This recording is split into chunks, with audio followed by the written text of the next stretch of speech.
নমস্কার বন্ধুরা। এই মুহূর্তের একটি বড় খবর হলো যে বিহারের পর এবার শীঘ্রই শুরু হতে চলেছে দেশব্যাপী ভোটার তালিকা নিবিড় ও বিশেষ সংশোধন বা এসআইআর। নির্বাচন কমিশন সূত্রে খবর, আগামী অক্টোবর মাসেই শুরু হবে এই এসআইআরের কাজ। সমগ্র দেশ জুড়েই যে এসআইআর হবে তা নিয়ে কয়েকদিন থেকেই কানাঘুষো একটা খবর শোনা যাচ্ছিল, কিন্তু দিনক্ষণ স্পষ্ট ছিল না। তবে বুধবার দিল্লিতে জাতীয় নির্বাচন কমিশনের দপ্তরে সব রাজ্যের মুখ্য নির্বাচনী আধিকারিকদের নিয়ে একটা বৈঠক ডাকা হয়। সেই বৈঠকে এসআইআরের প্রস্তুতি নিয়ে আলোচনা করা হয়েছে। সূত্রের খবর যে বিহারের বিধানসভা নির্বাচন শেষ হওয়ার আগেই দেশ জুড়ে এসআইআরের কাজ ঘোষণা করা হবে। রাজ্যের মুখ্য নির্বাচনী আধিকারিকদের 30শে সেপ্টেম্বরের মধ্যে সমস্ত প্রস্তুতি সেরে ফেলার নির্দেশ দেওয়া হয়েছে। পুজোর পর অর্থাৎ অক্টোবরেই দেশ জুড়ে এসআইআর শুরু করবে কমিশন। এদিকে বিহারে এসআইআরের ঘোষণা হওয়ার পর থেকে আপনারা জানেন যে নানা ধরনের বিতর্ক শুরু হয়, যা নিয়ে একাধিক মামলাও চলছে সুপ্রিম কোর্টে।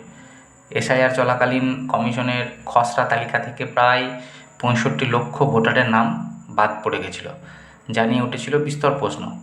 এমনকি বিহারে ভোটার তালিকায় নাম নথিভুক্ত করার জন্য যে 11টা নথির মধ্যে আধার কার্ড সেই সময় কমিশনের তরফ থেকে রাখা হয়নি।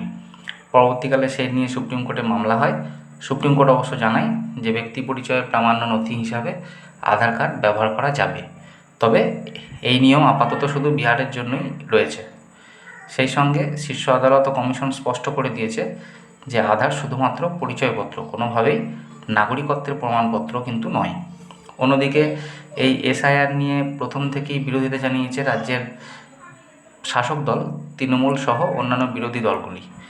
আধার কার্ডকে কেন এসআইআরের জন্য কমিশন বিবেচনা করছে না তা নিয়েও প্রশ্ন তুলেছিলেন বাংলার মুখ্যমন্ত্রী মমতা বন্দ্যোপাধ্যায়। এরপর সুপ্রিম কোর্টের নির্দেশের পরেই রাজ্যবাসীকে আধার কার্ড বানিয়ে দেওয়ার পরামর্শ দিয়েছেন তিনি। এ নিয়ে জলপাইগুড়ির সভা থেকে তিনি বলেছেন যে দুয়ারে সরকার যে ক্যাম্প হয় সেখান থেকেই যেন প্রত্যেককে আধার কার্ড বানিয়ে দেওয়া হয়। পশ্চিমবঙ্গে আপনারা জানেন 2002 সালে শেষ এসআইআর হয়েছিল।